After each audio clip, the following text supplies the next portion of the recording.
ಹಾಸನದಲ್ಲಿ ಆದಂಥ ಘಟನೆ ಇದು. ಮನೆಯಲ್ಲಿ ನಿಗೂಢ ಸ್ಫೋಟವಾಗುತ್ತೆ. ದಂಪತಿ ಗಂಭೀರವಾಗಿದ್ದಾರೆ. ಯಾಕೆ ಈ ಸ್ಫೋಟ ಆಯಿತು, ಹೇಗಾಯಿತು, ಸಿಲಿಂಡರ್ ಬ್ಲಾಸ್ಟಾ ಅಥವಾ ಬೇರೆ ಇನ್ನೇನಾದರೂ ಆಯಿತಾ, ಅವರ ಮನೆಯಲ್ಲಿ ಇನ್ನೇನಾದರೂ ಇತ್ತಾ, ಈ ಎಲ್ಲ ಪ್ರಶ್ನೆಗಳಿದೆ. ಈಗ ತನಿಖೆಯನ್ನು ಮಾಡ್ತಾ ಇದ್ದಾರೆ. FSL ಟೀಮ್ನವರು ಕೂಡ ಹೋಗಿದ್ದಾರೆ. ಬಹಳ ಪ್ರಶ್ನೆಯಾಗಿ ಕಾಡಿಸ್ತಾ ಇದೆ. ಅದಕ್ಕೆ ಇದನ್ನು ನಿಗೂಢವಾಗಿ ಕರೀತಾ ಇರೋದು. ನೋಡಿ ಸ್ಟೋರಿಯನ್ನು. ಹಾಸನ ಜಿಲ್ಲೆ ಹಳೆ ಆಲೂರಿನಲ್ಲಿ ನಿಗೂಢ ಸ್ಫೋಟ. ಹಾರಿ ಹೋದ ತಗಡಿನ ಶೀಟ್, ಮನೆ ಗೋಡೆ ಛಿದ್ರ. ದಂಪತಿಗೆ ಗಂಭೀರ ಗಾಯ, ಆಸ್ಪತ್ರೆಯಲ್ಲಿ ಚಿಕಿತ್ಸೆ. ಅದು ಎಲ್ಲರೂ ಮಲಗೋ ಟೈಮ್ ಆಗಿತ್ತು. ಕೆಲವರು ಟಿವಿ ನೋಡ್ತಾ ಇದ್ರು, ಕೆಲವರು ಮೊಬೈಲ್ ನೋಡೋದ್ರಲ್ಲಿ ಬ್ಯುಸಿ ಇದ್ರು. ಈ ಮಧ್ಯದಲ್ಲಿ ಅದೊಂದು ಸ್ಫೋಟದ ಸದ್ದು. ಹಾಸನ ಜಿಲ್ಲೆ ಹಳೆ ಆಲೂರು ಗ್ರಾಮಸ್ಥರು ಬೆಚ್ಚ ಬಿದ್ದಿದ್ದಾರೆ. ಹೌದು, ಹಾಸನ ಜಿಲ್ಲೆ ಆಲೂರು ತಾಲೂಕಿನ ಹಳೆ ಆಲೂರು ಗ್ರಾಮದ ಮನೆಯೊಂದರಲ್ಲಿ ಅನುಮಾನಾಸ್ಪದ ಸ್ಫೋಟ ಸಂಭವಿಸಿದೆ. ಸ್ಫೋಟದ ರಭಸಕ್ಕೆ ಮನೆ ವಸ್ತುಗಳೆಲ್ಲ ಚಲ್ಲಾಪಿಲ್ಲಿಯಾಗಿ ಬಿದ್ದಿವೆ. ಮನೆಯ ಗೋಡೆ ಕೂಡ ಬಿದ್ದು ಹೋಗಿದೆ. ನಿನ್ನೆ ರಾತ್ರಿ 8:30 ಸಮಯದಲ್ಲಿ ಹಳೆ ಆಲೂರು ಗ್ರಾಮದ ಸುದರ್ಶನ್ ಎಂಬುವರ ಮನೆಯಲ್ಲಿ ನಿಗೂಢ ಸ್ಫೋಟ ಸಂಭವಿಸಿದ್ದು, ಸುದರ್ಶನ್ ಕಾವ್ಯ ದಂಪತಿಗೆ ಗಂಭೀರ ಸ್ವರೂಪದ ಗಾಯಗಳಾಗಿವೆ. ಮನೆಯ ಆವರಣದಲ್ಲಿ ಆಟವಾಡ್ತಾ ಇದ್ದ ಇಬ್ಬರು ಬಾಲಕರು, ಸುದರ್ಶನ್ ತಂದೆ ಹಾಗೂ ತೊಟ್ಟಿಲಿನಲ್ಲಿದ್ದ 14 ತಿಂಗಳ ಮಗು ಸೇರಿ 4 ಪ್ರಾಣಾಪಾಯದಿಂದ ಪಾರಾಗಿದ್ದಾರೆ. ಗಾಯಾಳುಗಳಿಗೆ ಹಿಮ್ಸ್ ಆಸ್ಪತ್ರೆಯಲ್ಲಿ ಚಿಕಿತ್ಸೆ ಪಡೆದು ಹೆಚ್ಚಿನ ಚಿಕಿತ್ಸೆಗಾಗಿ ಬೆಂಗಳೂರಿನ ವಿಕ್ಟೋರಿಯಾ ಆಸ್ಪತ್ರೆಗೆ ದಾಖಲಿಸಲಾಗಿದೆ. ದಂಪತಿ ಇಬ್ಬರು ಐಸಿಯುನಲ್ಲಿ ಚಿಕಿತ್ಸೆ ಪಡಿತಾ ಇದ್ದು, ಇಬ್ಬರ ಸ್ಥಿತಿ ಚಿಂತಾಜನಕವಾಗಿದೆ. ಇನ್ನು ರಜೆಯ ಕಾರಣ ಮಾವನ ಮನೆಗೆ ಬಂದಿದ್ದ ಸುದರ್ಶನ್ ಅಕ್ಕನ ಮಗ ಗೌತಮ್ಗೆ ಸಣ್ಣ ಪುಟ್ಟ ಗಾಯಗಳಾಗಿ ಯಾವುದೇ ತೊಂದರೆಯಾಗಿಲ್ಲ. ನಾವು ದೃಶ್ಯದಲ್ಲಿ ಗಮನಿಸಬಹುದು. ಇದು ಸ್ಫೋಟಗೊಂಡಿರ್ತಕ್ಕಂತಹ ಮನೆ.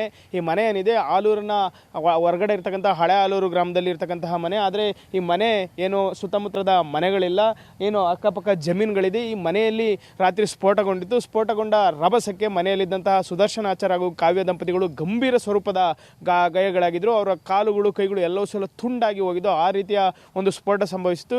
ದೃಶ್ಯದಲ್ಲಿ ಗಮನಿಸಬಹುದು. ಮೊದಲು ಪಟಾಕಿಯನ್ನು ಸಂಗ್ರಹಿಸಿದ್ರು ಅಂತ ಹೇಳೋದಾಯಿತು. ಆನಂತರ ಅಡುಗೆ ಸಿಲಿಂಡರ್ ಬಸ್ಟ್ ಆಯಿತು ಅಂತ ಹೇಳೋದಕ್ಕೆ ಮಾಡಿದರು. ಆದರೆ ಅದು ಯಾವುದೂ ಸಹ ಆಗಿಲ್ಲ. ಇಲ್ಲಿ ಒಂದು ನಿಗೂಢ ಸ್ಫೋಟದ ರೀತಿಯೇ ಇದು ಸಂಭವಿಸಿದೆ. ಇಡೀ ಕಾಂಪೌಂಡು ಕುಸಿದು ಬಿದ್ದಿದೆ. ಮೇಲ್ಛಾವಣಿ ಆರಿ ಹೋಗಿದೆ.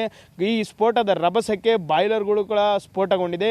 ಅಷ್ಟು ಪ್ರಮಾಣದ ಸ್ಫೋಟ ಸಂಭವಿಸಿದ್ದು ಈ ದಂಪತಿಯನ್ನು ಹಿಮ್ಸ್ ಆಸ್ಪತ್ರೆಯಲ್ಲಿ ಚಿಕಿತ್ಸೆ ಕೊಡಿಸಿ ನಂತರ ಝೀರೋ ಟ್ರಾಫಿಕ್ನಲ್ಲಿ ಮಧ್ಯರಾತ್ರಿ ಬೆಂಗಳೂರಿನ ಆಸ್ಪತ್ರೆಗೆ ರವಾನಿಸಲಾಗಿದೆ. ಈ ಸಿಲಿಂಡರ್ ಸ್ಫೋಟ ಏನಾಗಿದೆ ಅಂತ ಆರಂಭದಲ್ಲಿ ಹೇಳಿದರು. ಆದರೆ ಸಿಲಿಂಡರ್ ಯಾವುದೇ ರೀತಿಯ ಸ್ಫೋಟ ಆಗಿಲ್ಲ. ಈ ಸಿಲಿಂಡರು ಸಹ ಇಲ್ಲೇ ಇದೆ. ಅದೇ ರೀತಿ ಕಡೆ ಬಾಯ್ಲರ್ ಇದೆ.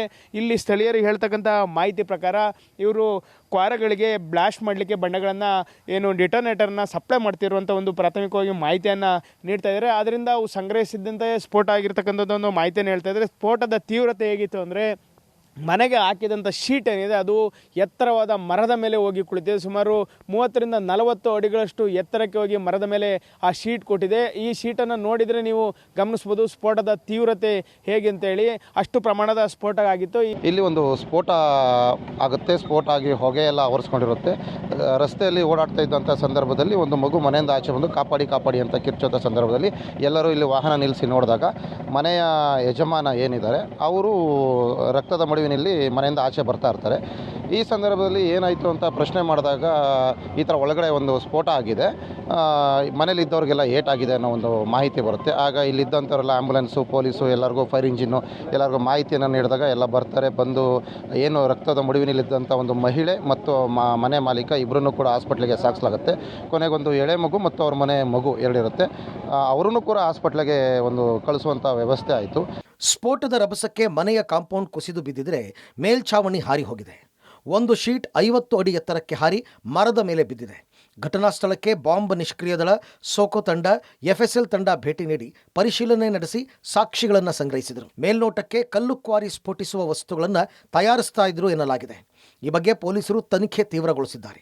ಸ್ಫೋಟದ ಶಬ್ದಕ್ಕೆ ಸ್ಥಳೀಯರು ಬೆಚ್ಚಿ ಬಿದ್ದಿದ್ದು ಎಲ್ಲರಲ್ಲೂ ಆತಂಕ ಮನೆ ಮಾಡಿದೆ. ಈಗ ಬೆಂಗಳೂರಿನಿಂದ ಬಾಂಬ್ ನಿಷ್ಕ್ರಿಯ ದಳ ಆಗಮಿಸಿರ್ತಕ್ಕಂಥದ್ದು ನಾವು ದೃಶ್ಯದಲ್ಲಿ ಗಮನಿಸಬಹುದು. ಇದೇ ಮನೆಯಲ್ಲಿ ನಿನ್ನೆ ರಾತ್ರಿ 8:30 ಸುಮಾರಿನಲ್ಲಿ ಸ್ಫೋಟಗೊಂಡಿತ್ತು. ಸ್ಫೋಟದಲ್ಲಿ ದಂಪತಿ ಗಂಭೀರವಾಗಿ ಗಾಯಗೊಂಡಿದ್ದರು. ಆನಂತರ ಅವ್ರನ್ನ ಹಾಸನದ ಜಿಲ್ಲಾಸ್ಪತ್ರೆಯಲ್ಲಿ ಚಿಕಿತ್ಸೆ ಕೊಡಿಸಿ ಬೆಂಗಳೂರಿನ ವಿಕ್ಟೋರಿಯಾ ಆಸ್ಪತ್ರೆಗೆ ಅವ್ರನ್ನ ದಾಖಲಿಸಲಾಗಿದೆ. ಈ ಘಟನೆಗೆ ಸಂಬಂಧಪಟ್ಟಂತೆ ಅದರ ಏನು ತನಿಖೆಯನ್ನು ನಡೆಸಲಿಕ್ಕೆ ಹಾಗೂ ಸ್ಫೋಟ ಯಾವ ಕಾರಣಕ್ಕಾಗಿದೆ ಅನ್ನೋದ್ರ ಬಗ್ಗೆ ತಿಳಿಯೋದಕ್ಕೆ ಈಗ ಬೆಂಗಳೂರಿನ ಬೆಂಗಳೂರಿನಿಂದ ಬಾಂಬ್ ನಿಷ್ಕ್ರಿಯ ದಳ ಆಗಮಿಸಿ ಪರಿಶೀಲನೆ ಹಾಗೂ ತಪಾಸಣೆಯನ್ನು ನಡೆಸ್ತಾ ಇದ್ದಾರೆ.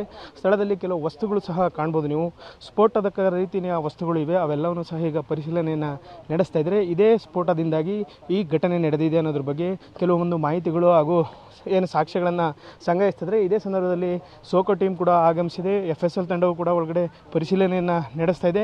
ಘಟನೆಗೆ ಪ್ರಮುಖವಾದಂತಹ ಕಾರಣ ಏನು, ಯಾವ ರೀತಿ ಸ್ಫೋಟ ಸಂಭವಿಸಿದೆ, ಯಾವ ವಸ್ತುಗಳೆಲ್ಲ ಇದೆ, ಇದೆಲ್ಲದರ ಸಂಪೂರ್ಣವಾಗಿ ಕೂಲಂಕುಷವಾಗಿ ಈಗ ಬಾಂಬ್ ನಿಷ್ಕ್ರಿಯ ದಳ ಪರಿಶೀಲನೆಯನ್ನು ನಡೆಸ್ತಾ ಇದೆ. ಸ್ಥಳದಲ್ಲೇ ಬಿಗಿ ಪೊಲೀಸ್ ಬಂದೋಬಸ್ತನ್ನು ಸಹ ಮಾಡಲಾಗಿದೆ. 2 ಸ್ಕಾರ್ಪಿಯೋ ವಾಹನಗಳಲ್ಲಿ 8 ಜನ ಬೆಂಗಳೂರಿನಿಂದ ಆಗಮಿಸಿದರೆ.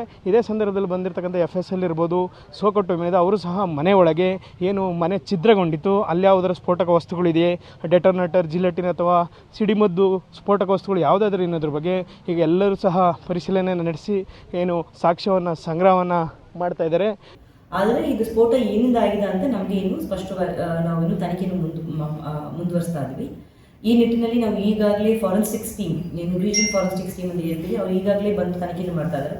ಅಲ್ಲಿ ಬ್ಲಾಸ್ಟ್ ಆಗಿರುವ ಸ್ಥಳದಲ್ಲಿ ಇರುವ ಏನಾದರೂ ಮೆಟಲ್ ಐಟಮ್ಸ್ ಮತ್ತು ಇರುವ ಅದರ್ ಕಾರ್ಪೆಂಟ್ರಿ ಐಟಮ್ಸ್ ಮತ್ತು ಕೆಮಿಕಲ್ಸ್ ಏನಿದೆಯೋ ಅದೆಲ್ಲ ಅವ್ರು ಸಂಗ್ರಹಿಸ್ತಾ ಇದ್ದಾರೆ. So that what is the reason for the blast ಅಂತ ತಿಳ್ಕೊಳ್ಳೋಕ್ಕೆ ಅವ್ರನ್ನೂ ಸಹ ಎಲ್ಲ ಮೆಟೀರಿಯಲ್ಸ್ ಸಹ ಸಂಗ್ರಹಿಸ್ತಾ ಇದ್ದಾರೆ. ಈ ನಿಟ್ಟಿನಲ್ಲಿ ಇನ್ನೂ ನಮಗೆ ಸ್ವಲ್ಪ ಹೆಚ್ಚಿನ ಮಾಹಿತಿ ಬರಲಿ ಅಂತ ಕಾರಣಕ್ಕೋಸ್ಕರ ಸ್ವಲ್ಪ ದೊಡ್ಡ ಮಟ್ಟಿಗೆ ಆಗಿರಬಹುದು ಅಂತ ಅದು ಕಾಂಪೌಂಡ್ ವಾಲ್ನ ಬಿದ್ದಿದೆ ಅಂತ ಕಾರಣಕ್ಕೋಸ್ಕರ ತನಿಖೆಯನ್ನು ಮುಂದುವರಿಸೋಕ್ಕೆ ನಾವು ಸ್ಪೆಷಲ್ ಟೀಮ್ ಬೆಂಗಳೂರಿನ ಕರೆಸ್ತೀವಿ. ಅವರು ಬಂದಿದ್ದಾರೆ. ಅವರು ಸಹ the reason of the blast and they're also doing the investigation of the scene of crime. What are the items that could have led to the scene of crime anta or the blast.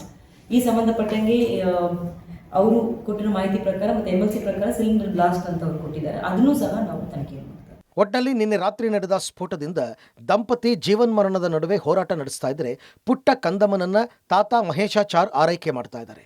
ಪ್ರಕರಣ ದಾಖಲಿಸಿಕೊಂಡಿರುವ ಆಲೂರು ಪೊಲೀಸರು ತನಿಖೆ ಮುಂದುವರಿಸಿದ್ದು, ತನಿಖೆಯ ನಂತರ ಸತ್ಯಾಂಶ ಹೊರಬೀಳಲಿದೆ. Shashidhar BC, public TV, Hassan.